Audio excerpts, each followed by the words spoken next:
everyone. Welcome to this episode of Software Success, where we learn all things embroidery software from Dime. So I'm excited to be here as always. You guys know I absolutely love my embroidery software and could not live my embroidery life without it. And I always like to convey that to you guys and also help you learn more about your embroidery software, whichever one it is that you have from Dime, so that you get the most out of your software. It can help you. It can be a very useful tool in your embroidery studio. And I want you to love it as much as I do and also be able to use it. So today we have a special program planned, but before we get started, let's just give a few minutes for everybody to join, and we'll say hi to some of you guys that are already here. So Laura, always good to see you. Thank you so much for being here. She's from Lincoln, Nebraska. Linda Johnston, thanks for being here. She's in the Dallas area. And Marianne, thanks for being here as well. We have lots of names that I definitely recognize, and I am so excited that all of you guys keep coming back time after time. Eileen, so good to see you from Central Maryland.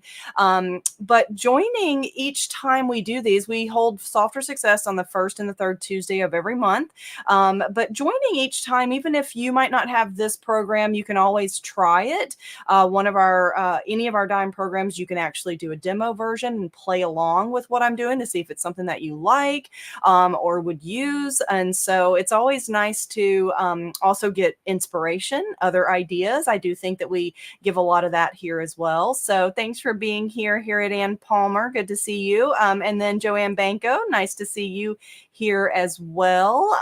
And again, like I said, so many common names, not common, but so many people that we're starting to recognize here. Dawn from Creative Appliques. You guys know Laurie. She's part of our education team here. Probably seen her in our events. And she also teaches private lessons on our software. So if you ever have a need, her and Karen Lamondola teach lessons. So if you ever need a private lesson, certainly that's something that you can purchase from them as well. So, and Phil Beck, thanks for being here. And then Gay Campbell, thanks for joining. So Gay is from S&R Sewing in Alabama. So if I remember right, Gay, Decatur area, I think. So she's always joining, learning new things about our software as well. So lots of friends here that we recognize, and from people all over. So I'm starting to kind of get accustomed to everybody's name. Thanks for joining, Terry. So good to see you as well. And Cindy Clark, so good to have you here as well.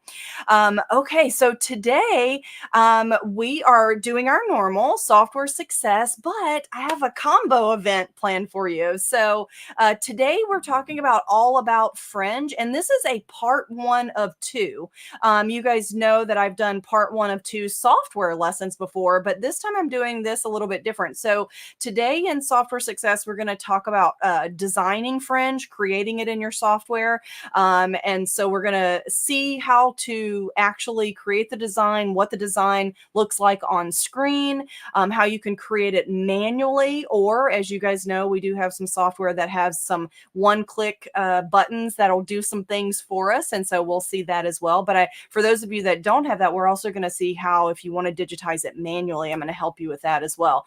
But something that we don't always get to see from Software Success is the follow through and the stitching part, because really Software Success is about teaching you how to use your software. It's not even necessarily about digitizing, although I try to help with that. I don't consider myself a master digitizer, but we generally are talking about the software function. That's really what we talk about in Software Success. But this particular week, you guys are in for a treat, because I am also going to be on Between Friends, which is our other Facebook Live and YouTube Live that we do every week. Eileen usually hosts that. And I will be here this week because Eileen is off visiting family.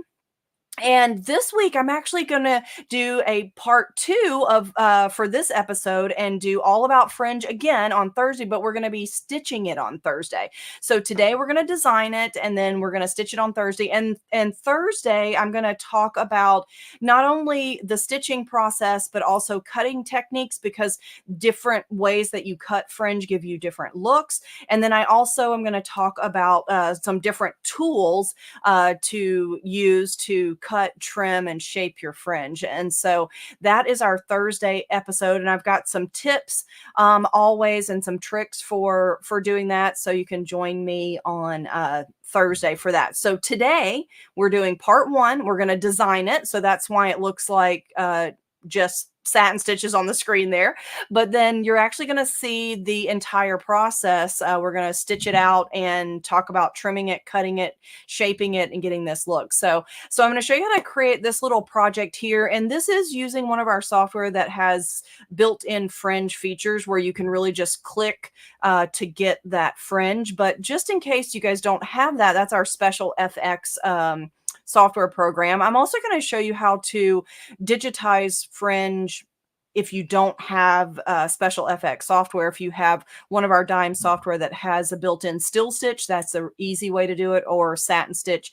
as well. And we're going to talk about what that is. So here, if you don't know what fringe is, then fringe embroidery is generally a long satin stitch. In fact, let me go to another picture here. This is a really good first example, and then I'll back up. So fringe embroidery is a long column stitch is really a better term. And when we say column, we're talking about what you guys might call a satin stitch, or what you think of as a satin stitch, but our stitches go side to side to make that beautiful satin stitch that we all love. We see it in text around the edges of our applique, things like that. But a column stitch is really a good name for it because it makes a column. There's like a column of stitches that's made. Now, fringe is usually a column stitch that's really long, longer than our normal satin stitch. And we cut the bobbin thread and we pull the threads to the top, and it then gives you this fringed look. And notice right here on this stitch, there is an extra stitch right here along the edge on the inside of this particular corner. And that I refer to, I'm not sure the technical name is this, but I've heard it called like a locking stitch, but an anchoring stitch is really what I refer to it as, because it is going to keep the threads from unraveling. You need something to lock those stitches in place because we're cutting the bobbin and we're pulling it to the top. Okay. So that's what that little stitch here that is running on that inside edge of the column stitch there. Okay. So now I'm going to back up a couple of slides. I should have put that one first. I didn't think about that. But there's other types of fringe, not just a long satin stitch. Like you can see here, this is like a fan, but it's still a satin stitch. These are long satin stitches here. And then the anchoring stitch is, well, let me back up. I'm going the wrong way here. The anchoring stitch is this little satin circle here that is locking in those stitches. So when we fringe and we cut the edges like this, it's not going to fray.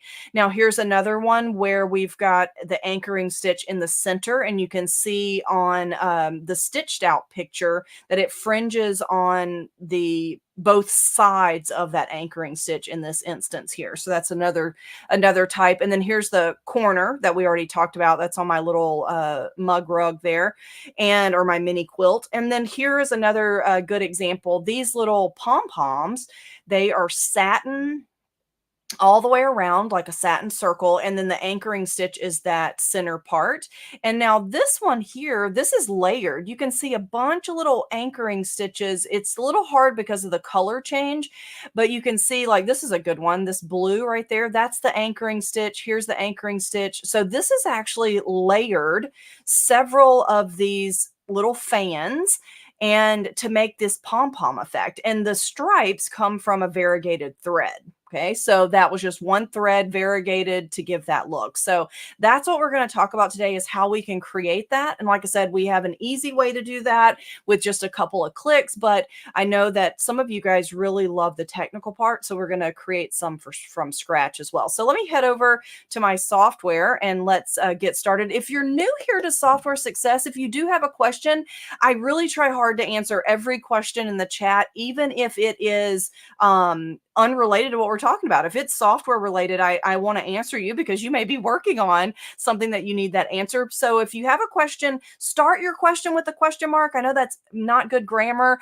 but the question mark at the beginning just helps me pick it out if the chat's moving really fast. And I see that Joyce Leary actually has already done that. So thank you, Joyce. And so she says, do you have to have the special module to do fringe? So no, you do not. So the thing about any of Dime's special modules or our individual pieces of software, it's generally a specialty program that does that task or few tasks just in a couple of clicks. So for instance, Patch and Applique Maker, that's a really good example. So you can actually digitize or create designs that make good patches. But what we've done with Patch and Applique Maker is we have put it all in an option where you can just click it and say, I just want a patch. I don't want to have to know all of the steps. I don't want to know all the details. I just want it to happen and I want it to stitch out great. So then you can click that button that's in Patch and Applique Maker and it'll make it happen. And the same thing is true with Fringe. So Fringe can be digitized manually. But if you have Special FX software, there are two built-in fringe features that allow you to just click to make the fringe happen. And I'm going to show you both so you can see the difference too. So if you do have Special FX, I'm going to show you how to create it using that. And if you do not, then I'm going to show you without it as well. So we'll see both, but that's a great question. So, okay, so let's see. So here's my example on my screen. So this is my little, it's similar to a mug rug, but it's really kind of like a mini quilt that I wanted to make to put in like my entryway with maybe some other table decor around it, just to lay on top of the table. So what I've done here, let's just talk about it and then we're going to create it. So this is a little scarf design that had regular embroidery for the edges, and I just switched it to fringe. I added some fall leaves. The leaves are just regular embroidery, and then the happy is regular embroidery text, and then the fall is fringe, and then I added the fringe around the outside just to add some texture. It almost reminded me of a little rug, so I just added that. But any part of this can be regular embroidery without fringe, or you can add fringe in different places. So let's create this first with the Special FX, and then I'm going to show you how to create the fringe manually if you want to. Okay, so let's start a new workspace. And I made my little mini tabletop quilt, or if we want to refer to it as that, as a 6x10. So I started by drawing a rectangle. So I'm going to use my artwork tool and the rectangle. Nearly every Dime program has the artwork tool where you can draw shapes. So you can do this. I click to draw my rectangle just by selecting the rectangle option, and then I just click and drag on the screen to make the shape. To get it the exact size that I want, I select it and I go over here into my properties and I click on the transform option, and then I can set my sizes. Okay, so right now mine is in millimeters, and you can easily switch between millimeters and inches. And I do this often because some things I like to do in millimeters and some I like to do in inches. So on the ruler that runs along the top of the workspace here, or on the left-hand side, click on that ruler with your right mouse click. So the right mouse click on the ruler will bring up this menu, and I can switch from metric to inches. Okay, and so for my design size, I did a 6x10. So I'm just going to put in 6x10. Uncheck maintain aspect ratio and put my 10 back, and then click apply. And now it looks like it's gone away, but what it is it's bigger than my workspace right now. So I'm going to double click my zoom tool and it brings everything back to fit my screen. So remember that if you look like you've scrolled too far, like if we scroll and we've lost our design, double click the zoom tool and it'll bring everything back to fit. it'll scale to fit. Okay, so now I'm going to, so that's going to be the outside. And I did a, similar to an applique, I did a placement stitch and then a tack down stitch. And then I trimmed away the excess of my fabric and then my fringe on top of that.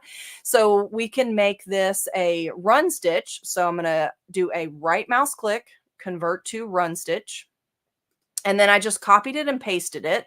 So I'm going to use my copy, paste, and it pastes right on top of there. So it doesn't look like anything happened. But over here in my sequence view, I can see that I've got 2 runs, and I'm going to right mouse click on the red color chip in the bottom so that they're 2 different colors. So my machine will stop. Okay. And then we'll add the fringe around that a little bit later. So now let's grab our designs. So now I used built-in designs from the Special FX software, but you probably have some fall leaves of some designs that you have. If you have other dime software, there's many different places to get free designs, and I'll show you that. So let me go in and grab the fall leaves that I did here. So I just selected several of them, and then I did resize them significantly. So I just wanted them kind of falling down the edge here. So I'm just going to go back to the designs again, and we can do this one, and I'm going to resize it, bring that down toward the bottom. And then let's just grab a couple of more. And so again, I'm using the designs from Embroidery Special FX software. If you don't have that software, there are, you might already own some leaves or some sort of fall elements that you want to work with, and you certainly can do that. And so I just created kind of like just some falling leaves here. And me, I went from green, yellow, orange, red, because I feel like that's how they change. So, and I love that.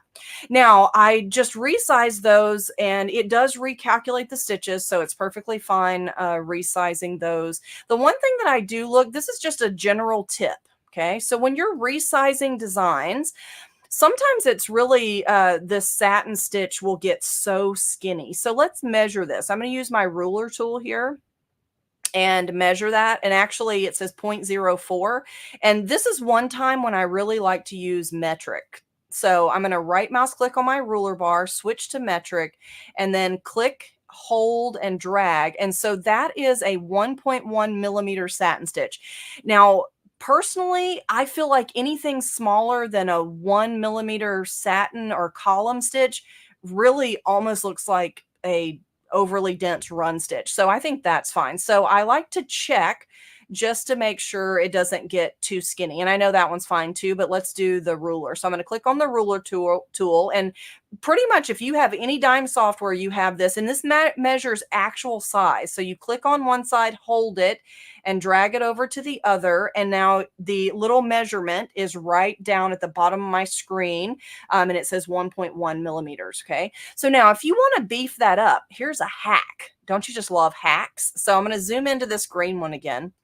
So when you adjust the push and the pull of an embroidery design, it will, basically, especially a satin or column stitch, it'll beef it up so that if you are stitching on something that's going to, that's stretchy, it will keep your stitches bold. So I'm going to ungroup this, and I'll show you what I mean. So I'm going to ungroup.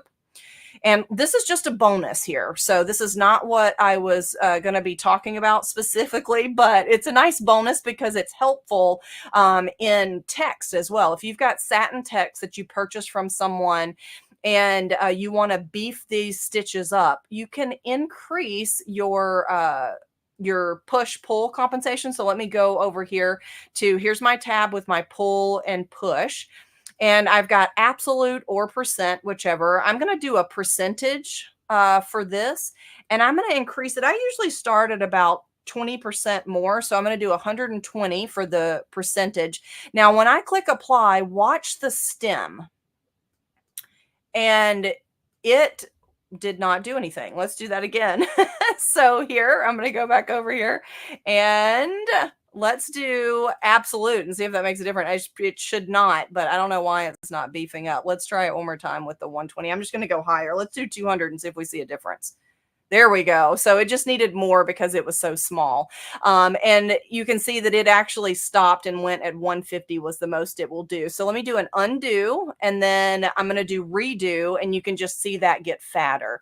So by increasing that number, you're increasing that pull value so that if the stitches do pull, your satin column is still going to be bold, because sometimes, as you know, we see it on the screen, but it stitches out and it looks skinnier, and that would be why. So that's just a little extra tip for you today.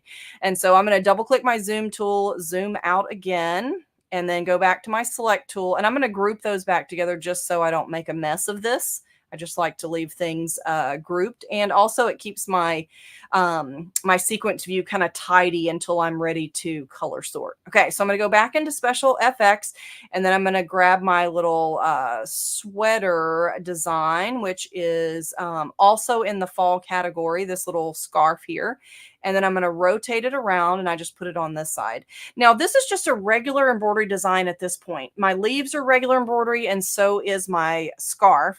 And the ends are just little satin stitches, okay? But instead of stitching like that, I just thought it would be cute to add some dimension and change those to fringe. So what I'm going to do is I'm going to delete those. So let me go to my select tool again.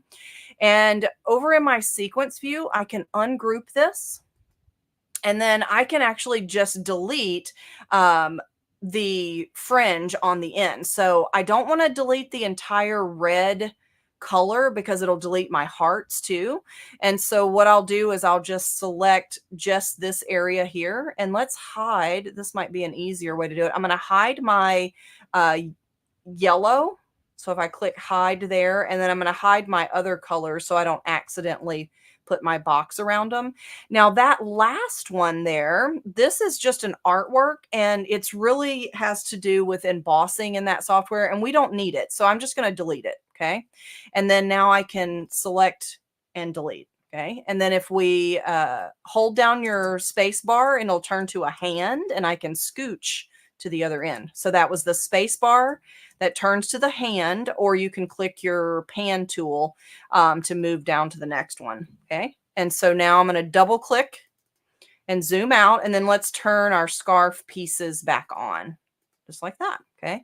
So now to add the fringe at the end, okay, if you have Special FX software, right now I have my Perfect Embroidery Pro as the default. So to get to my fringe elements, I'm going to click on my Special FX icon, and I'm going to choose Fringe Tool. There's two different types of fringe. The fringe tool means I can select individual elements of fringe. The fringe shape means that I can apply fringe to a shape where it'll outline it or it'll fill the inside, and I'll show you that when we a little bit. So let's do the fringe tool, and when I click that, I've got all these little fringe elements. These are pre-digitized pieces of fringe. So I choose which one I want, and I click OK, and then I can click and drag on the screen, and you see how it kind of rotates around. Okay, and I'm just going to click several of these. I think I put 4 or 5 of them. And I'm just going to put them into position. They're already grouped for you, so you can just click and drag them. I did overlap them a smidge. If they overlap, that's fine, because remember, we're going to snip the ends, and it's going to fray anyway, and it just makes it a little fuller. So, and I'm going to put one more here on the end. Okay. And that is really it. Okay. I'm going to select all of those, and I'm going to turn them red to match the color that was there before. And we can do the same thing along the bottom. So if I go back to, and I could just copy and paste those, but I'm going to go back to my fringe tool and select that same one and click and drag. And you can see here, I can turn it upside down if I drag all the way around like that. Okay. So just like that. And you just put as many as you need on the screen, and you can certainly rotate them, move them around, whatever you need whenever you get them on the screen, just like that. Let me zoom in here, and we'll move those. Go back to my select tool, and then I can put these into position, and then I can just rotate this around. So those built-in fringe elements, they are pre-digitized fringe that you can select from and just add to a design that you already have, like this one, for instance. Uh-oh. I think it just locked up. There we go. And and I think the 4 looks good. So I'm just going to select that one and press delete. So, and then I'm going to select each of these and let's make them red as well. Okay. So now we've just added these little fringe elements to the bottom of our scarf to give it a little bit more dimension. So I removed the satin stitch and just added those fringe elements. Now, if you do not own special FX software, give me just a couple more minutes. I'm going to show you how to create these little fringe elements, and then you could copy it and paste it. Okay. And so let's create our text. So I'm going to choose my text tool, click one time on the screen, and then type my words. And I just did happy fall. You could do hello fall, or if you've got another fall saying that's your favorite. And actually, I kind of like that. That's my brush script, one of my favorite font options for cursive, and I'm just going to make it larger. And now here's a little tip on your text. And so those double triangles that are in the center of this or in between your letters, that's your kerning. So if I choose my text tool and hover over those, I can make these a little closer together so that these kind of touch. So they look more like the cursive handwriting doesn't stop and start. So that's a really nice way to edit some text. Okay, so there we go. And then I'm going to just bring this down a smidge here. And then we're going to put fall here. Okay, now I'm still working in, really, this is all of my Dime software together. So if you've got built-in text, you would do that the same way I just did that, or you could bring in letters, individual letters that you've purchased from other designers if you want. So now what I'm going to do is create the fall fringe. And so we're going to be using, for the fall fringe, we're going to be using the fringe shape option. And let me show you what that does. I'm going to just start this on a new page. And I'm going to do a heart shape. That's always my favorite one to do because it really shows this well. So I'm going to create my heart shape, and then I'm going to go back to my metric. I just right mouse click and go back to inches from metric. And then I'm going to make this just like about a 3-inch heart here. 3-inch by 3-inch. Okay. And then, so fringe shape, let's talk about what the difference is. So when I choose fringe tool, remember that brings up my list of fringe objects that I can choose from and add that right to my workspace. So then I can just click as many times as I want, add some little fringe designs. Okay. So I'm going to undo the fringe shape option means that you're going to apply fringe to this shape. And there's 4 different ways to do that. So you can fill the shape with those little elements that we talked about. You can put those little elements along the stroke, which is around the outside. You can also fill it with rows of fringe, or you can do a still fringe around the outside. Let's see the difference. Okay, so I'm going to do stroke first, and I'm going to leave that the negative 0.15 there so that mine overlap just a smidge. And then choose one of your fans or whatever you want. It could be a pom-pom, but I really love the fan around the edge here. And you can see how it placed it along the stroke of my shape. So the stroke is the outline kind of area. So I'm going to undo, and let's do that again. Overall here, my special FX icon, I go back to fringe shape. And for this one, I'm going to do fill, and I'm going to click OK. And I left this one also the negative just so we have a little bit of overlap. And I'm going to choose this pom-pom 2 here. And you can see it filled my heart with those pom-poms. And so now I've got an entire heart filled with fringe. Okay, so let's do an undo again and show you what the other 2 look like so you know that what we're working with. So fringe row means that it is going to fill the rows, fill with rows of stitches. Now for this, a fringe column or a satin column that we turn into fringe, I like it to be at least 6 millimeters so that it has nice long fringe. And you could do up to probably 10 millimeters. Anything longer than that, your machine may not stitch it. So, and for a 6 millimeter, that's roughly about a 0.24 for an inch. Or this is a really good place. I'm going to cancel this and I'm going to do a right mouse click and switch to metric. This is a really good place to use your metric option because our stitches, we generally know in millimeters. So I'm going to put a 6 millimeter for the space. And remember, we're going to choose rows. So 6 millimeter for the row. And then I'm going to leave it at horizontal and click OK. And you see what it does? So it fills each one of these columns. That's a 6 millimeter satin stitch. And it's got that anchoring stitch at the top there so that the bottom is going to fringe. Okay. Now I'm going to do undo one more time because the last one, the steel option, is the one that we're going to be using for fall, the letters. So I'm going to go to steel. Now steel is a column stitch that's all the same width. And because this is a stitch that's going to fringe on the left and the right, I'm going to make this really long. I'm going to make this like a 12 millimeter because it's going to fringe on the left and the right, and it'll give me 6 millimeters of fringe on either side. And just like that. Okay, so now the anchoring stitch is in the center. You can see that as I pulled it away.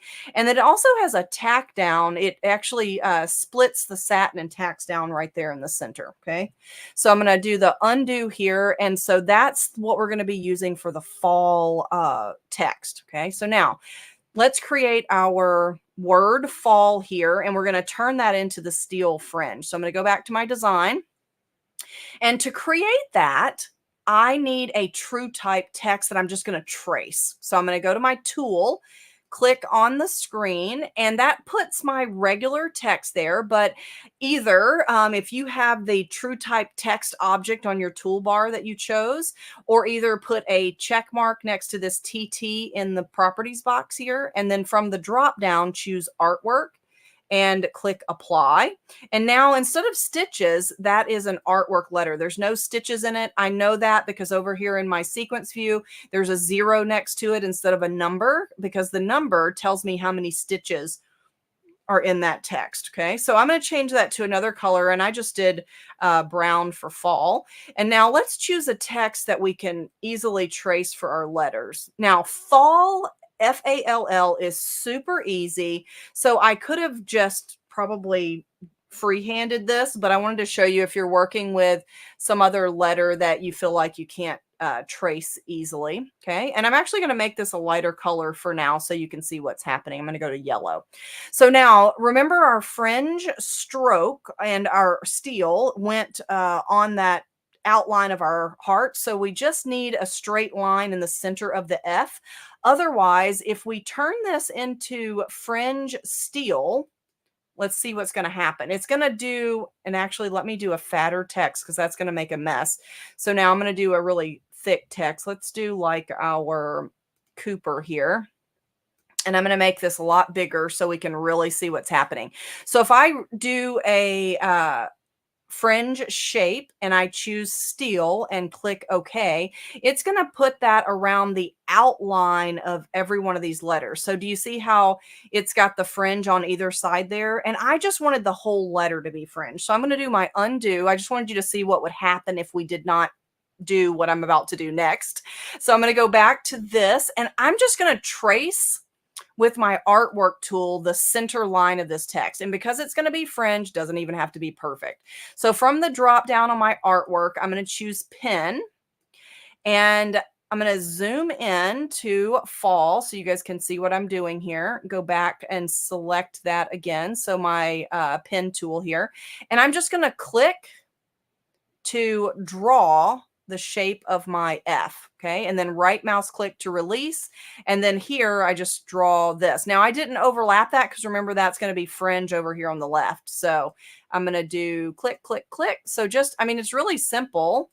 And then one in the center. Notice how I'm not having those touch, and you'll see why here in just a bit. And then make sure you set that. And then here, here, and here. And again, does not even need to be perfect. Okay, so now my yellow text that I have created, I don't need it. I was just using it as a template. So I'm going to go over here to my sequence view and just press delete. Now, what's left is what we just traced. So, okay, so now when I select all of this, and how tall is this? I want it to be like a 60 millimeter tall is what I really liked for the to be bold enough. And what I did was I took my letters and I just kind of offset them so that they would be, you know, kind of not perfect. I don't always love perfect. Okay, so I'm going to select all of them, everything. And for special FX, I'm going to choose fringe shape again. I'm going to leave steel, and then I'm going to leave that 12 millimeter, because remember, it's going to be fringing on the left and the right. So it'll give me about 6 millimeters of fringe on either side. Now you could go more than that if you wanted it to be even longer. You could do that as well. But there is my fringe text, and I just made mine brown. It went with my colors there. And so I'm just in a right mouse click to change the color. And I'm apparently not selecting everything every time. Right mouse click to change that to brown. So, and let's zoom out here. Isn't that cute? Now I might position everything a little bit different. So maybe I move this up a smidge and select all of my fall and move that up a smidge. So that's how I created that entire design. Now for the fringe around the edge, really simple. I used my fringe tool again, and I used this straight edge fringe. This straight edge fringe is one little piece. When you click on the screen, it will put it down. Now, this is the one fringe that you can resize. Now, if I select this and I click and stretch it longer, it regenerates the stitches. What you don't want to do is you don't want to make it longer this way. Do you see how that disappears? That's because your embroidery machine does not have the ability to stitch, more than like 10 to 12 millimeters, depends on the machine. Okay, but I can stretch it longer this way. So that's what I did. So I just lined this up with the edge of my design there and just stretched it longer. So, and you can do the same thing. We're going to show you how to create that. So you'll be able to create that as well. So, and then I just copied it, paste it, put it on the other sides to make my complete little fringe rug there. So isn't that cute? I love that, right? Okay, so we created that complete design using the fringe option in special FX software. So let's answer some questions, and then I'm going to come back and I'm going to show you how to create these little elements from scratch if you don't have special FX software, and you can still make fringe happen on your own. Okay, so let's see if we've got any questions here. I'm going to scroll back a little bit. I see a lot of people popping in saying hi. Thanks for everybody for being here. So good to have all of you. Linda Johnson says, I'm always learning how to use my software in new and expanded ways. I love that, Linda. Thank you so much. I am so glad you're learning. So Joanne Bacon says, allergy season with ragweed has been a tough year. This is has her coughing and wheezing. So I'm assuming she's replying to someone else. And I definitely agree. Seasonal allergies. So, well, you can make ragweed with thread fringe. And so then it doesn't happen in real life. So, so you don't have those allergies, those reactions. So Joyce Leary says, do you have to have special module for fringe? So Joyce, I'm going to show you how to create fringe manually, and it's really digitizing. So you've got to digitize it if you don't have special FX software. But I'm going to show you how you can do that as well. So, and then Terry Moffat says, Ashley, I know you can apply text to a path using a built-in path. Can you create a subtle curve and apply the text to this path? Yes, you can. So if you just draw like a rolling kind of wave, so to speak, then select that and your text and apply it to that path. So yeah, you can create the path if you wanted it to be. And there's also envelopes too, built-in envelopes. And if you have Word Art and Stitches, it has a built-in wave tool that is really cool. So maybe we need to talk about that in one of our upcoming software success. So, okay, so I don't see many other questions, so maybe it's answering them all. And so if you do have questions, then let me know in the chat. I'm happy to help. But the question I got twice that I saw was, do you have to have special FX? So just like I mentioned before, Dime software, there's lots of individual pieces. And let me go over here to my shopping cart and we'll talk about that. All of these individual pieces of software I kind of refer to them as that one click wonder, but it's not just a one click. Like Special FX has 8 different specialty techniques where you just click an icon and it makes it happen. So that's the one click part, is that it can easily happen. But that doesn't mean that you can't create other these techniques in other software that you have. You just have to know how to create them, and which is really digitizing. And I know a lot of people don't like to digitize. And so that's why Dime has lots of software that you don't have to know anything about digitizing, but you can create your own designs with just a couple of clicks, to apply those features to your designs. Okay. So, and I also wanted to mention too, if you are unaware, if you're watching Software Success and I'm showing something in a program that you do not have, but you want to play along and see if it's maybe a program that you would like to purchase one day, over in your shopping cart tab here in the bottom right, it lists all of the software that we have. And if you do not have a check mark next to one of them, that means you don't own it. If it has a check mark, that means you own it and it's activated. And if you click that options, that ellipsis button there, you have some choices. So you can buy it, but I always like for you guys to check with your local dealer before you buy here, because then they'll give you a serial number and then you'll just activate. Okay, so you don't have to buy it right here. If you already have a serial number, then you would click the activate and it would turn on all those features, and then you'd have a check mark next to it. If you don't own it or have a serial number, click the try option. Try will turn it on in a demonstration mode. You won't be able to save your design. That's the one feature that is disabled, but you can use every other feature, play around with it, create the design to see exactly, what it does, what features it has, even what built-in designs it has. You can do that as well. You also have the option for tutorials. And if it does have a check mark next to it, I'm going to go up here to the Embroidery Toolshed Plus, and you can see that I've got manual as one of my options. So our user manuals are in the process of being updated, and they are so much more robust. Let me zoom out here. So this is the new manual for the Embroidery Toolshed Plus.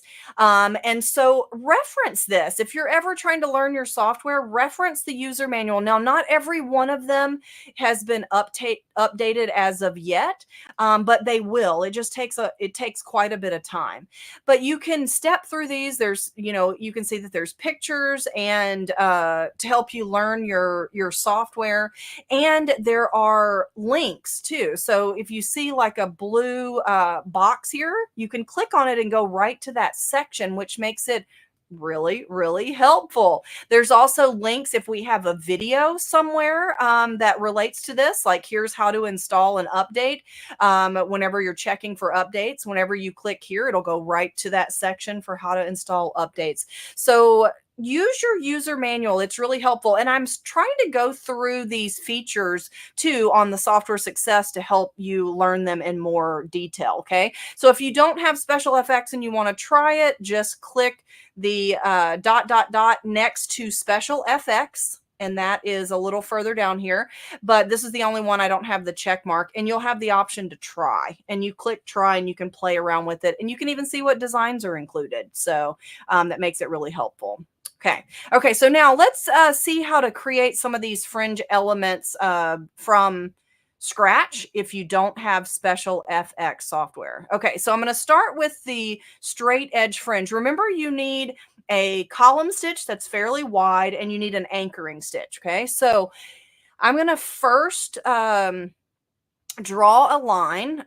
You could also use, if you have Perfect Embroidery Pro, you actually have input tools, but most of the other Dime software, you will draw an artwork and you'll convert it to that. So that's what I'm going to do, because that applies to most of you out there.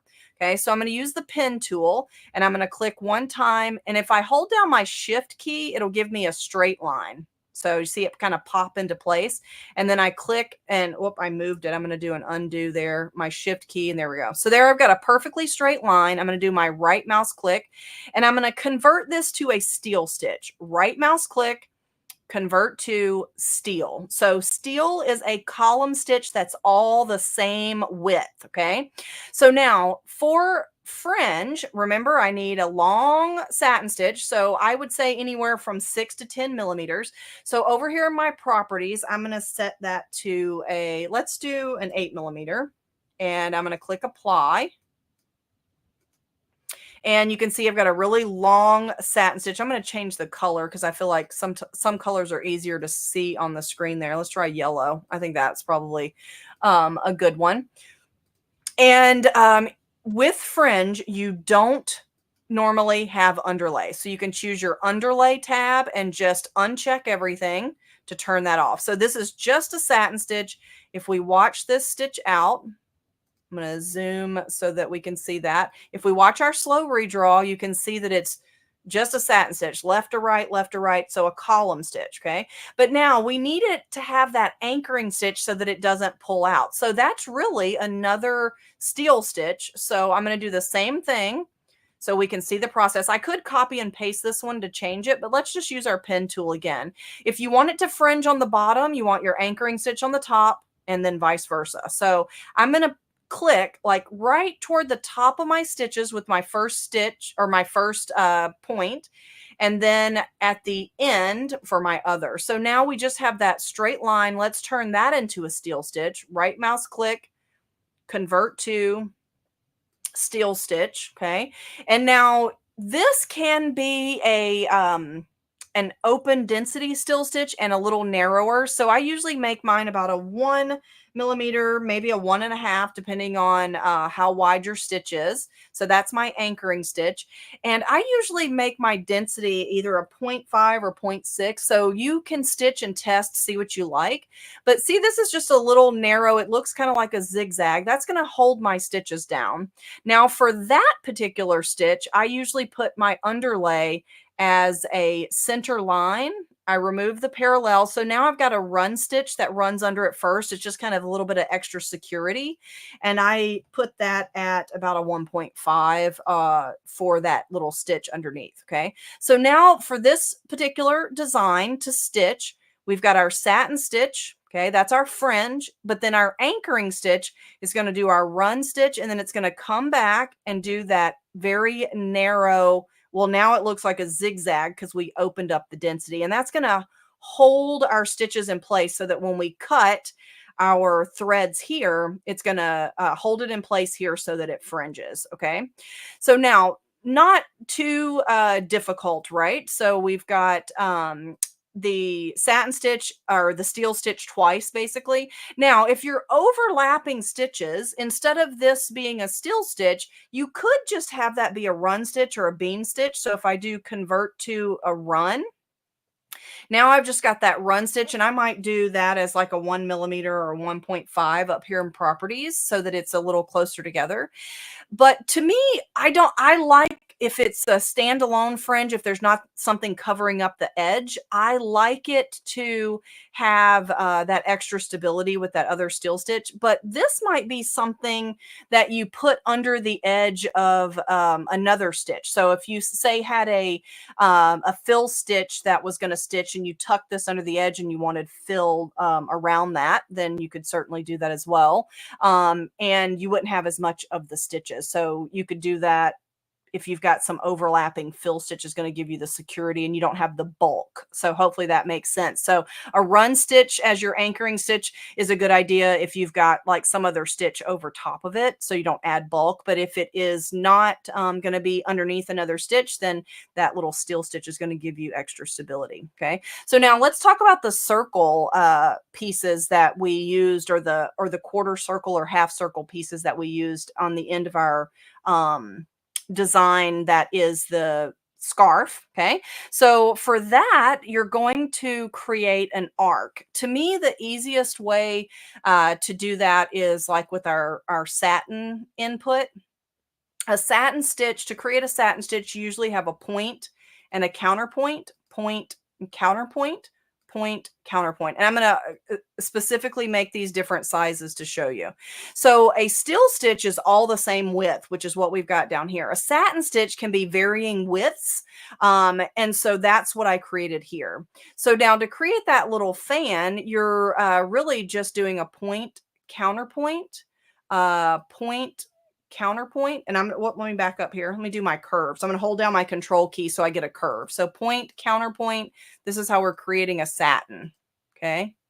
And notice my cursor, when I drag it up here, it actually is telling me how long that stitch is. So that was a 4 millimeter stitch there. Okay. And so now you can see how I created that arc.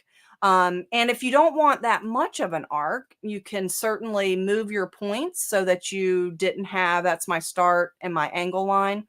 I can move those even a little closer together because our little fan that we had was really just a little smidge of a piece right here. Now, here's another thing that's a tip when you're creating your own fringe. And let me zoom into this one piece here. Do you see how my stitches don't go all the way to the bottom? Let me go to the yellow. Those are called short stitches. Short stitches are there to give you full coverage, but to reduce bulk in curve areas. So if we were to put our anchoring stitch right here, those short stitches are not going to get caught.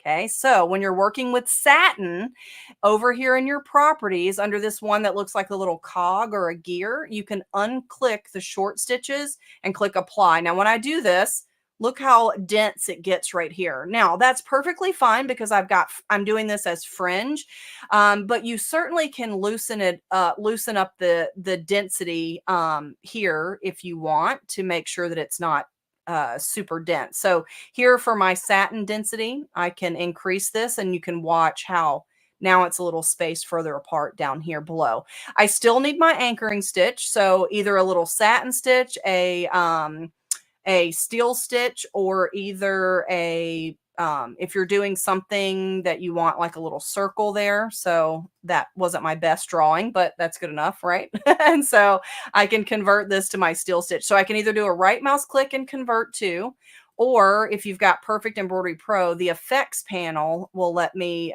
select make sure I've got my right one selected here, my effects panel, and then I can click my option here for steel. And then remember, we wanted this to be much narrower as my anchoring stitch there. And then I kind of opened up the density here a little bit. So I'm going to go to 0.6 for that. And then here I need to make sure that I remove my underlay too. So because I can kind of see that poking through. So I'm just going to remove my underlay. So, and that's how you can create a little fringe element. The thing to remember is that if you're working with satin, you want to make sure your short stitches are not on, because that will mean that not all of your pieces, your stitches will get grabbed. And also having that anchoring stitch, whether it's another part of your design that will anchor it, or you create that anchoring stitch itself. And then these little elements that you create. So if I go back over here to my happy fall, and I'm going to zoom in to my, whoop, wrong one. Let me flip back over here. I'm going to zoom in right here on these. And you can see that it's actually 2 layers. You can see kind of some short satins there. So you can do 2 layers open density to kind of give you some variation. And the anchoring stitch on these are just little satin circles. They're to just anchor it. It's just kind of a little more attractive in this sense, but it is really about what look you're going for. So you can use something like this to anchor it. Also, if it was underneath the edge of our scarf, so if the orange actually stitched first, then this, I'm going to bring this to the front. So that actually is anchoring that down. So you don't necessarily have to have these satin stitches if your fringe was going to be tucked under the edge of another design. So that's what I was referring to over here when we're talking about the run stitch. If it's going to be tucked under the edge of, say, a fill stitch, you don't necessarily need that still stitch. You can just do a run stitch over there. So, and then I'm going to go back over here and undo that before it auto saves and leaves it like that. So okay, so hopefully that is a good explanation of creating your fringe designs. One more thing I want to show you before we do answer questions was I was actually working on another fall design. Look at this cute little hedgehog here. And so I've created this using the Special FX software. And if you want to see how this looks stitched out, then you're going to have to come see me on Thursday and I'll get this stitched out. But this is actually a fringe element that's built into Special FX. And it's a 2-color fringe because you know how a hedgehog has like those lighter ends on the quills. And so I thought that would be cute if it was a 2-color. And this is just filled area with that fringe design. So if you created if you created one of these little elements from scratch and then you just duplicated them and layered them over top of each other to create that fill, and I've overlapped them so I get really good coverage. So, but I thought that would be a really good design to create for fall as well. And I thought about making this like a little hanging, and then look at this. You can put the little fringe strips along the edge there just to give it kind of like a little banner look. So I'm going to get that done for Thursday and stitched out. So if you want to learn more about the stitching process, make sure you join me on Thursday. Okay, so let's answer some questions and then we'll also talk about these tools. So the built-in fringe tool and fringe shape are only in Special FX software. If you want to create fringe from a steel stitch, like I showed that straight line, PEP, My Quilt Embellisher, My Lace Maker, Patch and Applique Maker, and Special FX software has the ability to create a still stitch. And then for the satin, Perfect Embroidery Pro is the only program that can create a satin from scratch. So, but those will help you with creating your fringe. So hopefully that will help you. So let's see if we have any questions before we go. Oh, I accidentally clicked ahead there. And so let me just scroll back here and see if we've got any questions. And so Laura said, do you overlap the edge? So I'm not sure which part you were talking about, Laura, but hopefully I answered it in the demonstration. So overlapping the edge of the anchoring stitch with the fringe is yes, absolute. So if that's what you meant, hopefully that that is your question. I do see that you asked another one here about the edge of the rug. Don't you overlap on the edge of the rug? Yes. And so when I created my fringe, I put it just barely inside of my placement stitch and my run stitch tack down.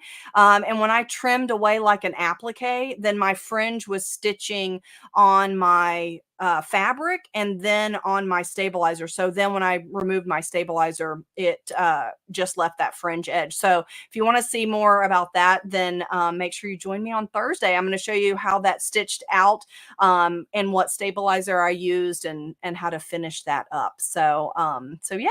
So, and then Dina or Dinah, not sure how you say which one is correct there. She said, coming in a bit late. Love the little mat. Thank you. And so the varsity would be cute. Yes, it definitely would. I love the varsity stitch as well. That's another really good one. And so let's see what else we got. So Laura, about the overlap, we talked about that. Laura, if that's not what you meant, ask again. You know, I don't mind that one bit. So, and then she's got, oh, she already did.